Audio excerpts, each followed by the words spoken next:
தீமோத்தேயுவுக்கு எழுதிய 2ஆம் திருமுகம் அதிகாரம் 3. இறுதி நாள்களில் கொடிய காலங்கள் வரவிருக்கின்றன என அறிந்து கொள். தன்னலம் நாடுவோர், பண ஆசை உடையோர், வீம்புடையோர், செருக்குடையோர், பழித்துரைப்போர், பெற்றோருக்கு கீழ்ப்படியாதோர், நன்றியற்றோர், தூய்மையற்றோர், அன்புணர்வு அற்றோர், ஒத்து போகாதோர், புறங்கூறுவோர், தன்னடக்கமற்றோர், வன்முறையாளர், நன்மையை விரும்பாதோர், துரோகம் செய்வோர், கண்மூடித்தனமாக செயல்படுவோர், தற்பெருமை கொள்வோர், கடவுளை விரும்புவதை விட சிற்றின்பத்தை அதிகம் விரும்புவோர் ஆகியோர் தோன்றுவர்.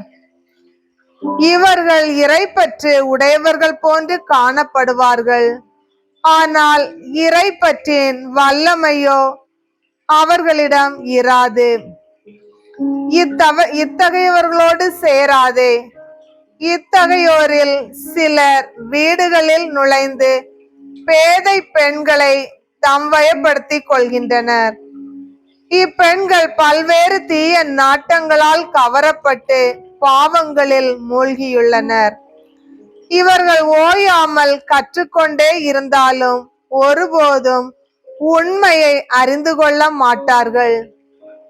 இயன்னே இயம்பிரே என்போர் மோசே எதிர்த்து நின்றது போல இம்மனிதர்களும் உண்மையை எதிர்த்து நிற்கின்றார்கள். இவர்கள் சீரழிந்த மனம் கொண்டவர்கள், விசுவாசத்தில் தேர்ச்சி அற்றவர்கள். ஆனால் இனி இவர்கள் அதிகம் முன்னேற மாட்டார்கள். ஏனெனில் அவ்விருவருக்கும் நேரிட்டது போன்று இவர்களின் அறியாமை வெளியாகிவிடும். என் போதனை, நடத்தை, நோக்கம், நம்பிக்கை, பொறுமை, அன்பு, மன உறுதி ஆகியவற்றை பின்பற்றி வந்திருக்கிறாய்.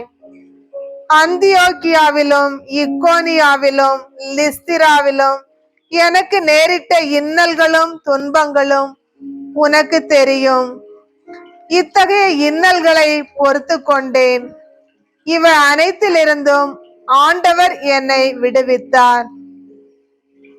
கிறிஸ்து இயேசுவிடம் இணைந்து இறை பற்றுடன் வாழ விரும்புவோர் அனைவரும் இன்னலுறுவர். ஆனால் தீயோர்களும் எத்தர்களும் மேலும் மேலும் கேடுறுவார்கள். ஏமாற்றும் இவர்கள் ஏமாந்து போவார்கள். நீ கற்று உறுதியாய் அறிந்தவற்றில் நிலைத்து நில். யாரிடம் கற்றாய் என்பது உனக்கு தெரியுமே. நீ குழந்தை பருவம் முதல் திருமறை நூலை கற்று அறிந்திருக்கிறாய். அது இயேசு கிறிஸ்துவின் மீதுள்ள நம்பிக்கையால் உன்னை மீட்புக்கு வழிநடத்தும் ஞானத்தை அளிக்க வல்லது. மறைநூல் அனைத்தும் கடவுளின் தூண்டுதல் பெற்றுள்ளது. அது கற்பிப்பதற்கும், கண்டிப்பதற்கும், சீராக்குவதற்கும், நேர்மையாக வாழ பயிற்றுவிப்பதற்கும் பயனுள்ளது. இவ்வாறு கடவுளின் மனிதர் தேர்ச்சி பெற்று நற்செயல் அனைத்தையும் செய்ய தகுதி பெறுகிறார்.